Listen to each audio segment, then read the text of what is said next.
sa iyong pag-asa. Iba na pala nilalaman ng iyong asawang nagnanasa. Nalalamig na ba sa'yo? Kaya sa akin, special treatment. Pinapahid sa akin lotion, pinapahid sa iyo ointment.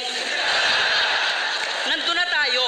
Ipaglalaban mo, pamilya mo, at kitang-kitang ina ka. At kitang-kitang ina ka.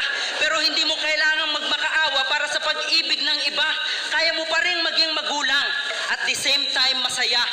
Yung mga taong manloloko, tatandayan mag-isa. At siya nga pala, ipagluluto kita, pinakbet. Para masabi ko lang sa'yo na, pinak ka lang, hindi ka naman bet.